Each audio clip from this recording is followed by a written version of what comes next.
our new topic. In last previous lecture we have seen that direct variation, and today we are learn inverse variation. Okay, in that inverse variation, here x into y constant, right? And when there is inverse variation is direct or inverse. Okay, direct and inverse बघा आपण काय शिकलो, त्याचा symbol काय असतो, alphabet, बरोबर, अशा पद्धतीने. So direct or inverse variation between x and y. तर आपण काय शिकलो, x is directly proportional to y, बरोबर, अशा पद्धतीने. So x varies inversely. बघा आता x व्हॅरीज इनवर्सली जरी झालं तरी त्याचा सिम्बॉल हाच राहणार, तो काय उलटा दाखवला जाणार नाही. It is written as x is directly proportional to 1/y. Okay, when here आता k इज कॉन्स्टंट थीम मध्ये जर घ्यायचं असेल तर त्या टाइमला काय करणार आपण, if x is directly proportional inversely proportional to 1/y. Okay, so x is equal to, मग काय येणार इथं आपण आपण इक्वल टू घेतलेलं आहे ना. So here k/y. Okay, here k is constant.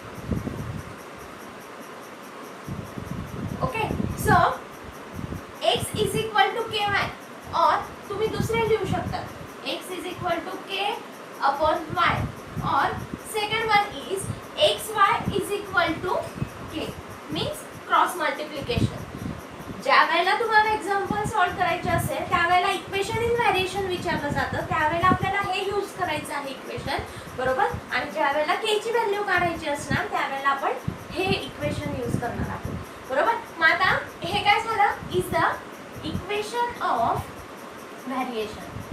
Equation of variation. आता ह्या फॉर्म्युलाला यूज करून आपल्याला काय सॉल्व करायचे आहे, practice set 7. So we are start here practice set 7.2. in that question number first. okay, आपण पहिला प्रश्न घेतलेला आहे. so you have the given what the information about the number of workers. number of workers you have the given information and the number of days. okay, so the number of days you have to complete a table. असा question आहे. what you have to complete the table by using the variation formula. okay, so for inverse variation we take n into d should be constant. okay, here n is denoted for number of workers and d is denoted for number of days. so students, we are start here. The first is the value. okay, then we find out number of workers, number of days. so here n into d, first value is what, 30 into 6. okay, हे आपल्याला ह्या chart मध्ये दिलेलं आहे. 30 गुणिले 6 बरोबर किती होतं, how many, 180. okay, and then the second number one is what, 20 into 9. 20 into 9 is equal to how many number, 180. okay, मग आता बघा ही दोघांची जी multiplication value both are same, दोघांची व्हॅल्यू सारखी आलेली आहे, म्हणून हे कसं आहे, n into d is a constant. therefore n into d is constant. मग आता हे कॉन्स्टंट असल्यामुळे आपण हे काय आहे, इनवर्स व्हेरिएशनचं एक्झाम्पल आहे हे आपल्याला कळलं. मग आता आपण मगाशी थेरीमध्ये पाहिलं, what, n is directly proportional to 1/d. therefore we take here it is the constant variation equation. okay, so therefore n is equal to काय येणार मग ह्या जागी, n is equal to k/d. मग आता हे इक्वेशन कोणतं झालं तुमचं, इथं k is constant. okay, मग आता ह्याच्यावरून आपण काय सोडवणार आहात, पुढे एक फॉर्म्युला तयार होईल. काय होणार ते आपला, n into d. okay, n into d is equal to k. it is the equation of variation. okay, it is the equation of variation. आता बघा हे आपल्याला इक्वेशन नाही आलं, कशावरून, तर आधी आपण काय केलं, n into d, आणि हे बोथ सारखे आहेत की नाही, रेशो जर सारखा आला म्हणून हे काय आहे, इनवर्स व्हेरिएशन आहे. So here it is constant, and by constant theme the formula is that is with the equation of variation. So by using these formulas you have to solve the values. Okay, first value आपण काय करणार आहे n × d वर्कर्ससाठी, बरोबर. मग आता काय करणार आपण, ही जी पहिली व्हॅल्यू दिलेली आहे ती आपण टाकणार आहोत, बरोबर. मग काय होती याच्यामध्ये पहिली व्हॅल्यू बघा. आता पहिली व्हॅल्यू होती n when n is equal to 30 and d is equal to 6. Okay, मग आता आपल्याला ही व्हॅल्यू ह्याच्यामध्ये टाकायची इक्वेशन ऑफ व्हेरिएशन साठी. So 30 multiplied by 6 is equal to K ची व्हॅल्यू काय मिळाली मग आपल्याला 180. आपण ही कशामध्ये टाकली, या व्हेरिएशनच्या इक्वेशन मध्ये, बरोबर. देअरफॉर त्याच्यावरून आपल्याला काय मिळालं रे, K is equal to 180. K is equal to 180 हे आपल्याला इक्वेशन मिळालं, बरोबर. मग आता हीच व्हॅल्यू ह्याच्यासाठी पण वापरणार इक्वल्स टू असल्यामुळे. Therefore n × d is equal to also 180, बरोबर. मग आता हे जे आहे इथपर्यंत, मग आता आपण हे कशामध्ये ठेवणार. सो मित्रांनो तुम्ही हे राईट डाऊन करायचं, you have to write down. I will here rough. Okay, बघा आता आपलं इक्वेशन काय होतं इथं, n × d is equal to k. So this value again find out for how many number of days. Okay, so d is equal to 12 दिलेला आहे. Second मध्ये काय दिलेलं आहे आपल्याला, here substitute the value.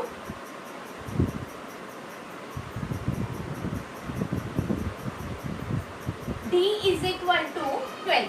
Okay, d is equal to 12 आलं.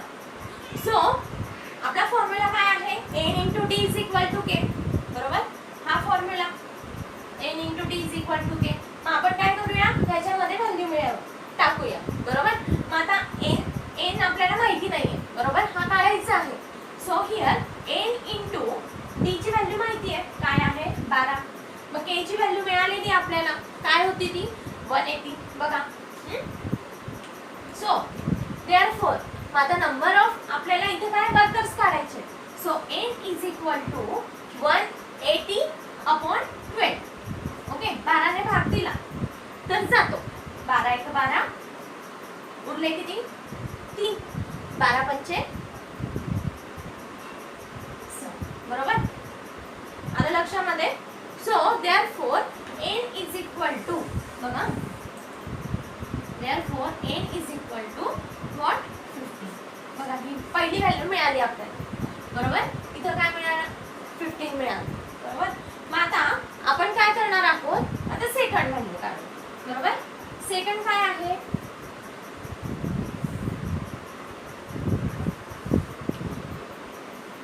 बघा आपण सेकंड घेऊया.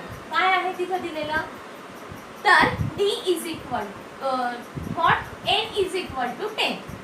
ही थर्ड, या इक्वेशन मध्ये आपण थर्ड व्हॅल्यू काढतो आता, n इज इक्वल टू 10. बघा आपलं इक्वेशन इथं होतं n × d इज कॉन्स्टंट.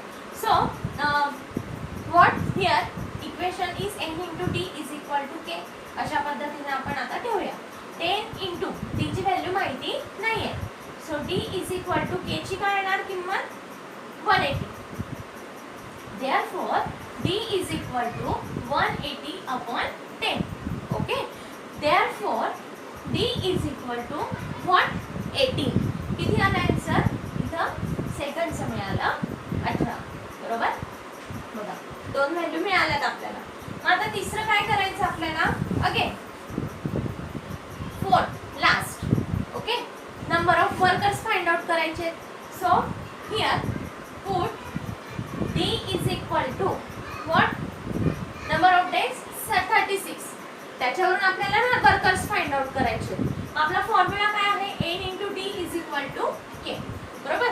मग आता n × 36 is equal to 180. Therefore n is equal to 180 upon 36. Okay, therefore n is equal to 36 ने जर भाग दिला इथं 36 5 180 होतं, बरोबर. So n is equal to 5. हे झालं लास्ट. काय उत्तर आलं मग 5. अशा पद्धतीने तुम्हाला हा पहिला प्रश्न you have to write down in your notebook. So here question number 2. In that first example, P is directly proportional to 1 upon Q. If P is equal to 15, then Q is equal to 4. Find here the constant variation and the equation of variation in that question. Okay. The second number question is so their answer P is directly proportional to 1 upon Q. आपल्याला हे given दिलेलं आहे already. मग याच्यावरून आपण काय तयार करणार आहोत? K is constant चा फॉर्म्युला आहे. बरोबर? P is equal to K upon Q. Here K is constant. बरोबर? पुढे P upon Q हा जो आहे तो कॉन्स्टंट झाल्यानंतर आपण इक्वल्स टू जर केलं म्हणजेच cross multiplication P into Q is equal to K. Here is the equation of variation. बघा आपल्याला काय मिळालं? हे is the equation of variation.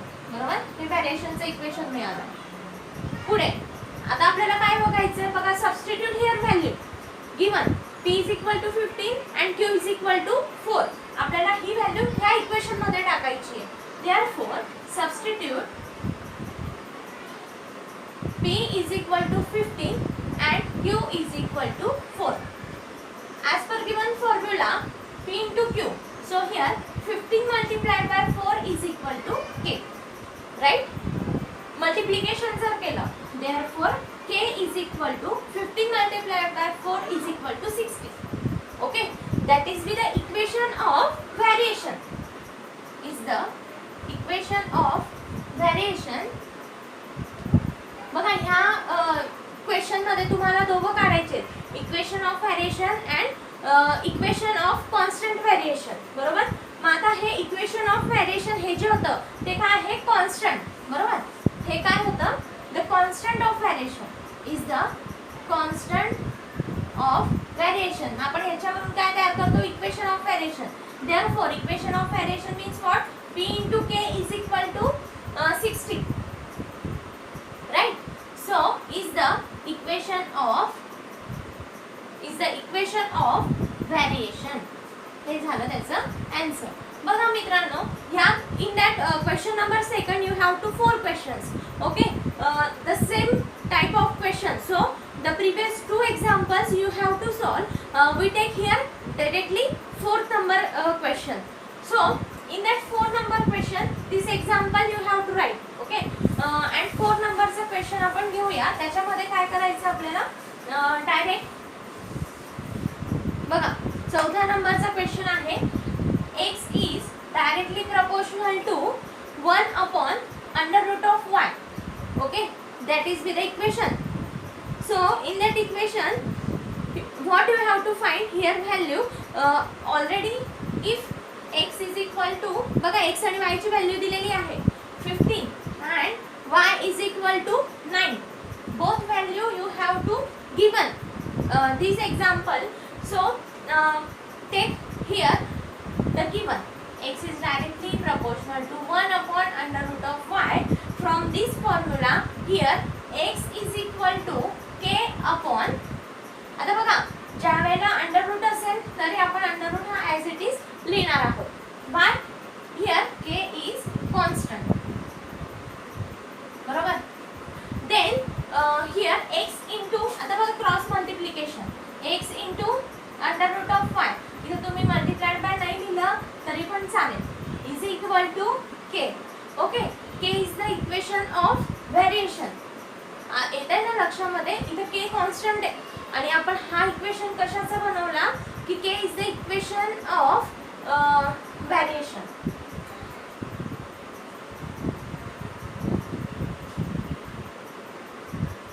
बघा हे प्रत्येक उदाहरणामध्ये तुम्हाला लिहिणं गरजेचं आहे.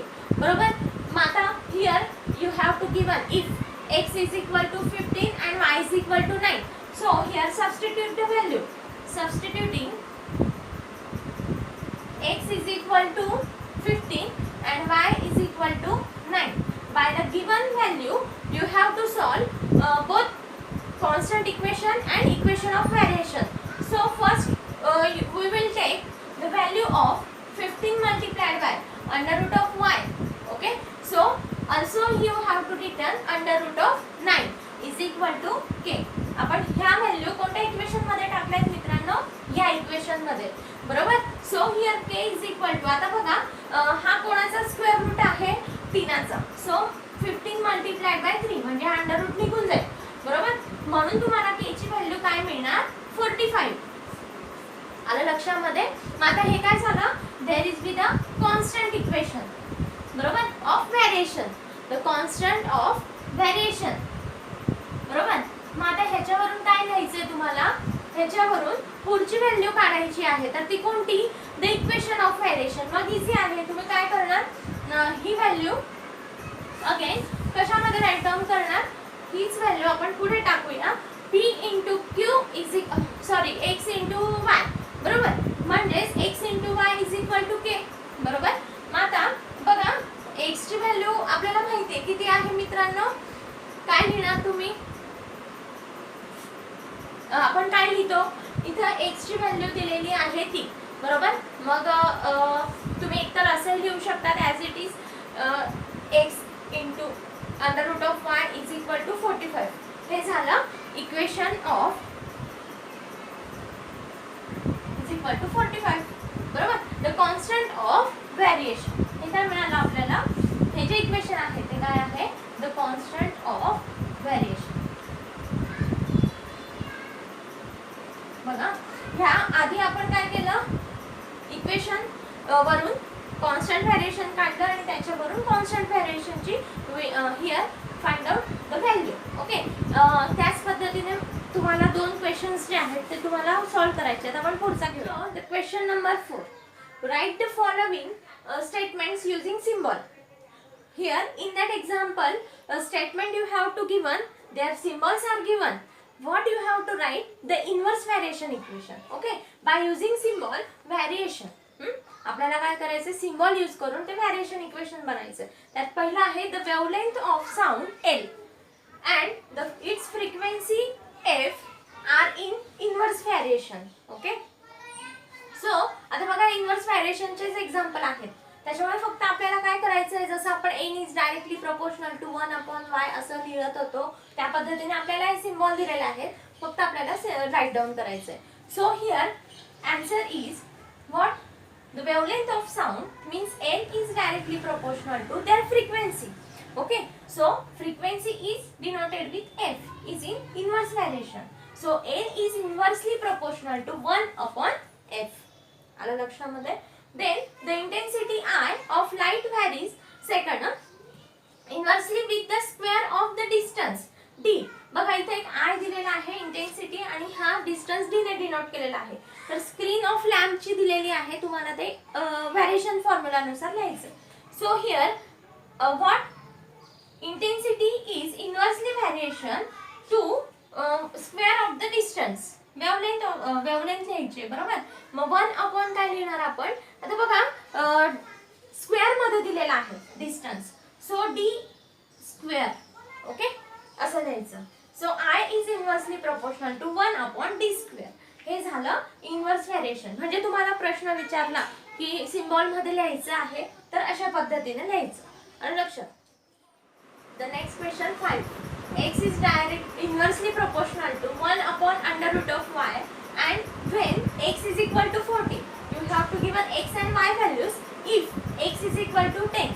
Next firstly you have to find equation of variation, then the constant equation, then equation of variation, and then the find the value of y. Okay, so what is the given, x is inversely proportional to 1/under root of y. Okay, there is the given.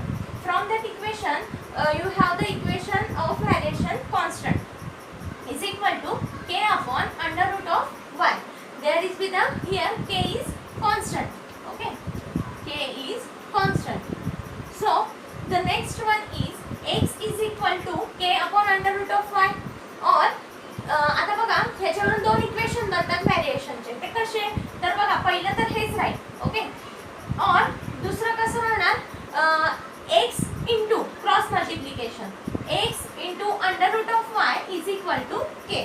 There is with the equation of variation. Okay, आलं लक्षात. Then the next one is when what, x is equal to 14 and y is equal to 16. Okay, when x is equal to 14 and y is equal to 16, that time here this value is put on that equation. Okay, which equation? Equation of variation. So here x value is 40 multiplied by under root of 16 is equal to k. 40 multiplied by 4 is equal to k. That is, with the k value is 160.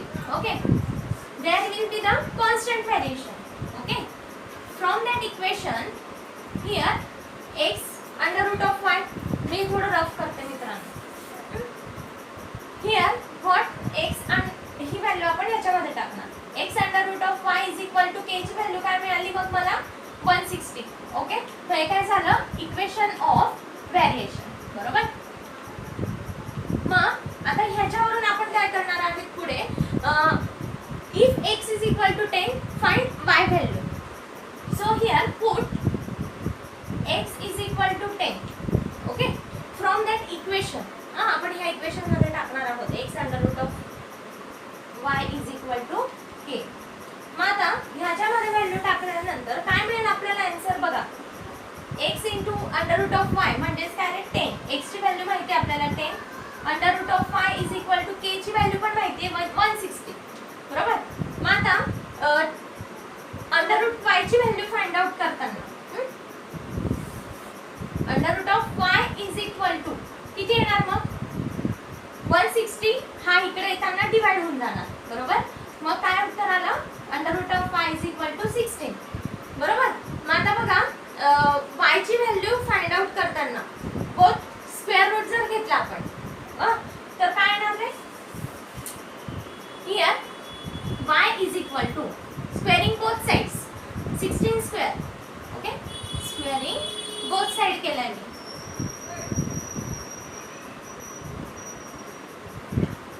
That time here y value is equal to हा कोणाचा square आहे? 16. लवकर सांगा बरं. 16 चा वर्ग कोणता? Sorry, 16 चा स्क्वेअर कोणता? तर किती येणार? 256. ओके, जर हा अंडर रूट जर काढायचा होता मला तर मी काय केलं? स्क्वेअर बोथ साइड्स केलं. So y is equal to 256. Okay, here this value is complete. Question number 5, 6 you have